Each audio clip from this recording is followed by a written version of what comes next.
หนูอันนี้กลางทะเลนะคะ ทะเลหิมะ วันนี้หมามาลงทะเลหิมะ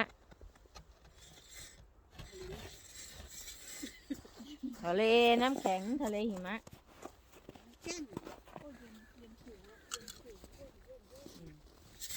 โอ้ย ทะเลน้ำแข็งทะเลหิมะค่ะ มันเย็นแล้วมันจะเป็นแบบนี้ค่ะ อันนี้มันนั่นนะคะ ตอนที่เรือล่องอยู่ตรงนี้นะ เนี่ยตรงเนี้ย เดี๋ยว จะให้ดูเรือที่หมาม้าเคยเข้านั่งเรือไปกับน้องมดไปนั่งไปนั่นอะไปเกาะนั่นนี่ค่ะ เรืออันนี้นะคะ มองเห็นหรือเปล่าแดดส่องแดดอันเนี้ยมองทำให้ มันคือแบบสะท้อนสีขาวแล้วทำให้นั่น มองไม่เห็นนู่น ไปทางนู้นเรือก็แล่นไปทางนู้นไปทางนู้นออกทางนู้นไปตรงเกาะ มันอาจ2 ตัวนี่อาจจะมาสิเมื่อบ้านมาขั้นมือ ตกรถ โอ้ยเนาะ 2 ตัวที่มันตกรถ เมื่อตอนนั้นกินก็กลับก็สั่น เออ เจ้าก็ได้ให้เนาะ ไม่ได้พูดมัน เออ โอ้ยโอ้ยโอ้ยโอ้ยโอ้ยเนี่ยก็คือเขาตกกันไปแล้วเนี่ยมีรอยเหยียบรอยเรียวตกไปแล้ว แต่วันนั้นน่ะได้ดี วันนี้มันหนาวหรือมันคิกมันอิ่มแล้วเปล่าก็ไม่รู้ มันเมื่อบ้านเลยได้ มันกลับบ้านแล้วเหรอ เวลาเมื่อมีแต่เฮาหรอบ่มีขามันคือเพื่อแล้ว โอ้ยโอ้ยโอ้ยโอ้ยเอาลองเอารูนี้ไม่ดีเหรอ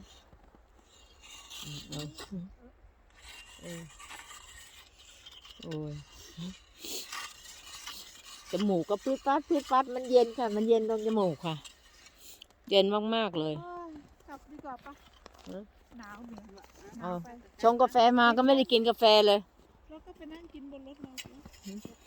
เอ้ากับบ้านเจ้าเอิญอยู่ใกล้ๆกั เจ้า บเป็น จะเอาไว้ตกบ่นี่เจ้า มาผู้เดียวเคยบอกมาแล้วเนาะบ่ โอ้ มี ยมันเคยเงินไปคนนึงมันหักอุ้งทีดิ ก็มาก็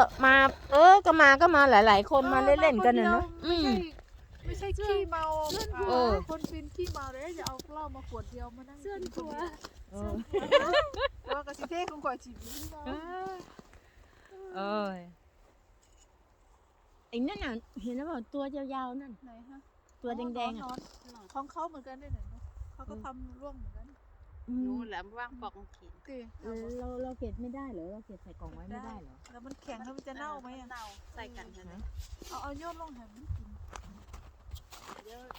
มันบ่มีทหารกินเดี๋ยวนกมันจะมากิน เออนี่น่าเลยเดี๋ยวนกมากินโอ้ยเย็นจมูกวันนี้ได้ปลาไม่เยอะนะคะ ได้ปลาแค่2 ตัว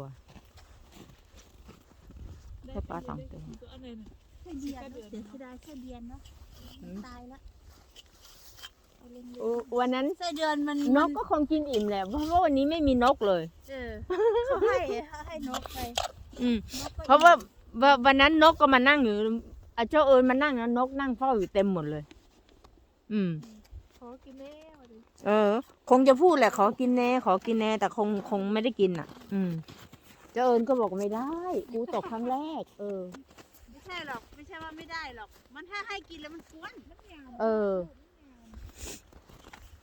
ทีนี้มันก็เวลาเราดึงขึ้นมาปุ๊บมันก็คอยจิกปั๊บใช่ใช่ บางที ไอ้พวกเนี้ย มันแย่งในกับมือเลยเด้ อืม ไม่ใช่ว่าขี้เหนียวเพราะ ใช่ ตอนหนูเคยเจออยู่บ้านยุกะ อืม พอมันเห็นหน้าหนูนะมันลอยอยู่ต้นใต้ต้นมะขามต้นไหนมันซ้อมหนูนะมันซ้อม ท่านเห็นหนูไม่ออก กลับแล้วค่ะ เตือนกันแล้ว ไม่ไหวหนาว เราเพื่อนเราไปเรียกหนูเสียงทางไม่ได้ดีด้วยบอก หนาวค่ะ ยากกว่าบ้านเลย นี่ค่ะอันนี้กลางทะเลหมดเลยนะคะ เนี่ยกลางทะเลอยู่กลางทะเลเลยค่ะ อยู่กลางทะเลอยู่กลางทะเล เนี่ยเรือที่นั่งเรือไปเที่ยวเกาะ ที่นั่งเรือไปเที่ยวเกาะ เรือก็ติดหิมะนะคะค่ะ